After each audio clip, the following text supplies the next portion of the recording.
एक दिन महाकुंभ के पावन तट पर अचानक हलचल मच गई। एक व्यक्ति, जिसकी पहचान मौलाना के रूप में हुई, सफेद कुर्ता पायजामा और सिर पर सफेद टोपी पहने हुए मेले में दाखिल हुआ। शुरुआत में किसी ने उसकी उपस्थिति पर ध्यान नहीं दिया, क्योंकि कुंभ में विभिन्न धर्मों के लोग अक्सर देखने को मिलते थे। लेकिन उसकी आंखों में कुछ और ही इरादा झलक रहा था। मौलाना ने नागा साधुओं के शिविर की ओर रुख किया। वहां हजारों नागा साधु अपने रात्रि विश्राम और ध्यान में लीन थे। वह व्यक्ति धीरे धीरे शिविर के पास पहुंचा और फिर अचानक चिल्लाने लगा, यह सब ढोंग है। तुम लोग पाखंडी हो। नंगे घूमने से मोक्ष नहीं मिलता। तुम लोग धर्म के नाम पर समाज को गुमराह कर रहे हो। शिविर में पहले तो किसी ने ध्यान नहीं दिया, लेकिन जैसे ही उसकी आवाज तेज और कर्कश हुई, कुछ नागा साधु उठकर उसकी ओर बढ़े। जैसे जैसे मौलाना की आवाज तीखी होती गई, वैसे वैसे नागा साधुओं के बीच खलबली मचने लगी। वह व्यक्ति खुलेआम नागा साधुओं को अपशब्द कह रहा था, तुम लोग भस्म लगाए नंगे फिरते हो, ये कैसा धर्म है?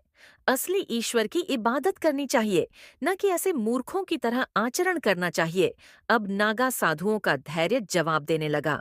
एक वृद्ध नागा बाबा, जिनका नाम अवधूत गिरी था, आगे आए और बोले, बेटा, यह स्थान आस्था का है। तुम चाहे किसी भी धर्म से हो, लेकिन यहाँ सभी को सम्मानपूर्वक व्यवहार करना चाहिए। यदि तुम्हें हमारी साधना पर संदेह है, तो प्रश्न करो, गालियां क्यों देते हो? मौलाना ने क्रोधित होकर जवाब दिया, यह धर्म नहीं, पाखंड है। असली खुदा की राह छोड़कर यह कैसी मूर्खता कर रहे हो? तुम सब अब नागा साधुओं के गुस्से की सीमा टूटने लगी। कुछ युवाओं ने आगे बढ़कर मौलाना को खदेड़ने की कोशिश की। मौलाना की उत्तेजक भाषा से नागा साधु भड़क उठे।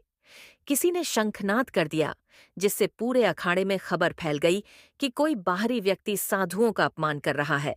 देखते ही देखते सैकड़ों नागा साधु इकट्ठा हो गए। उनकी आंखों में क्रोध की ज्वाला जल रही थी। मौलाना अब भी पीछे हटने को तैयार नहीं था। वह लगातार चिल्ला रहा था और साधुओं को उकसा रहा था। तभी एक युवा नागा साधु, जिसका नाम वीरनाथ था, आगे बढ़ा और गर्जना करते हुए बोला, महाकुंभ का यह संगम केवल तुम्हारे लिए ही नहीं है। यहाँ हर धर्म, हर जाति, हर संप्रदाय के लोग आते हैं। लेकिन तुम्हें यह अधिकार नहीं कि तुम हमारी साधना और परंपराओं का अपमान करो। मौलाना ने उसकी बात को अनसुना कर दिया और फिर से चिल्लाने लगा। अब साधुओं का धैर्य पूरी तरह जवाब दे चुका था। देखते ही देखते स्थिति हाथ से बाहर जाने लगी। नागा साधु मौलाना को सबक सिखाने के लिए आगे बढ़े, लेकिन इससे पहले कि कुछ बड़ा होता, मेला प्रशासन और पुलिस वहां पहुंच गई। अधिकारियों ने मौलाना को तुरंत घेरा और भीड़ को शांत करने की कोशिश की। अधिकारियों ने मौलाना से पूछा, आप इस पवित्र मेले में क्यों आए थे और आप साधुओं को गालियां क्यों दे रहे थे? मैं यहाँ सत्य फैलाने आया हूँ। यह सब अंधविश्वास है। सत्य फैलाने के नाम पर किसी की आस्था का अपमान करना उचित नहीं। यदि आपको किसी से असहमति है, तो उसे सम्मानपूर्वक व्यक्त करें। यह भारत है, जहाँ हर किसी को अपनी धार्मिक स्वतंत्रता है, लेकिन किसी को भी दूसरों की भावनाओं को आहत करने का अधिकार नहीं है। इसके बाद प्रशासन ने मौलाना को वहां से बाहर निकाला और इस घटना से सभी को एक बड़ा सबक मिला। महाकुंभ केवल एक धार्मिक आयोजन नहीं, बल्कि सहिष्णुता और विविधता का प्रतीक है। यहाँ हर धर्म, हर संप्रदाय को समान दृष्टि से देखा जाता है। आस्था पर बहस हो सकती है, लेकिन अपमान किसी भी धर्म का उचित नहीं।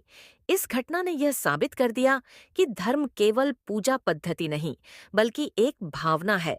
जब तक एक दूसरे की मान्यताओं का सम्मान किया जाएगा, तब तक भारत की आध्यात्मिक एकता बनी रहेगी। महाकुंभ में एक ऐसी घटना घटी जिसने पूरे मेले को स्तब्ध कर दिया। लाखों लोगों की भीड़ के बीच अचानक एक शेर घुस आया। उस दिन कुंभ मेले में सामान्य दिनों की तरह ही श्रद्धालुओं की भारी भीड़ थी। अखाड़ों की पेशवाई निकल रही थी। नागा साधु अपनी धूनी रमाए बैठे थे और गंगा तट पर आस्था का सागर उमड़ रहा था। तभी अचानक एक कोने से किसी के जोर जोर से चिल्लाने की आवाज आई, शेर! शेर आ गया! पहले तो लोगों को लगा कि कोई मजाक कर रहा है या कोई साधु किसी प्रतीकात्मक रूप से शेर शब्द का प्रयोग कर रहा होगा।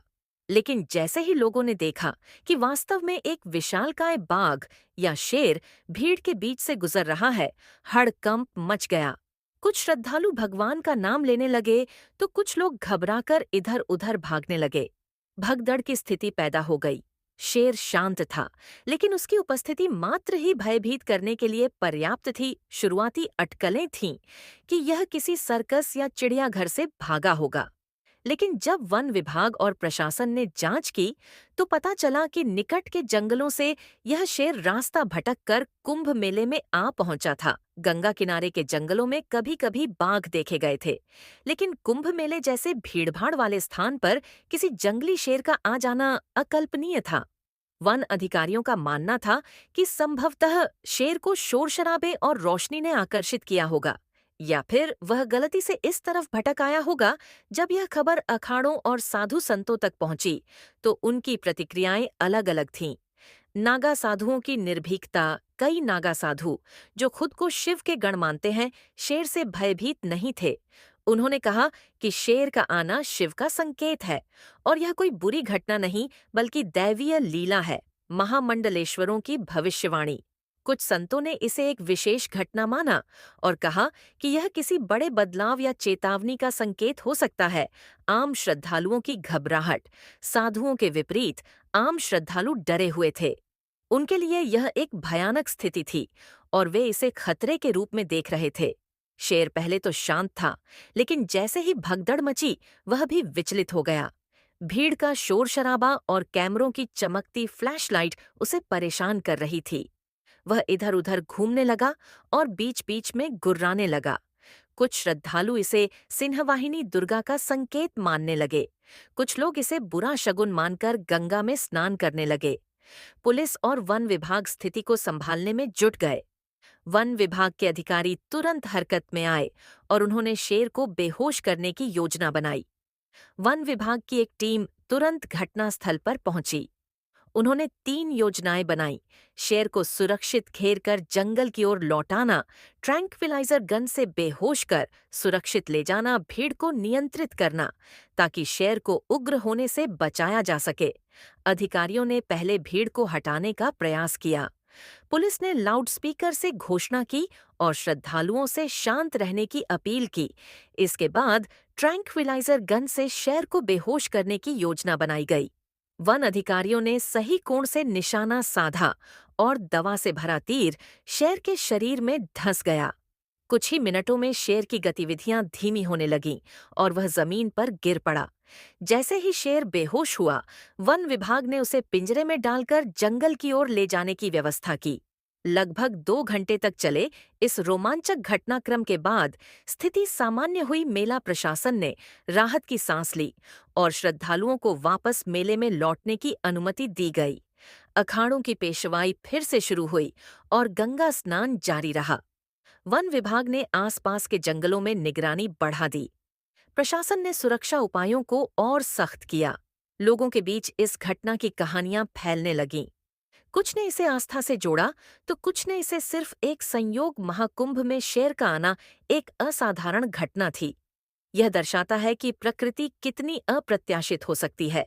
इस घटना ने सभी को एक संदेश दिया, चाहे कितनी भी आधुनिकता आ जाए, जंगल और वन्य जीव अपनी सीमाओं में ही सुरक्षित हैं। इस घटना को भले ही कोई चमत्कार माने या संयोग, लेकिन यह निश्चित रूप से महाकुंभ के इतिहास में दर्ज हो गई। हर हर महादेव।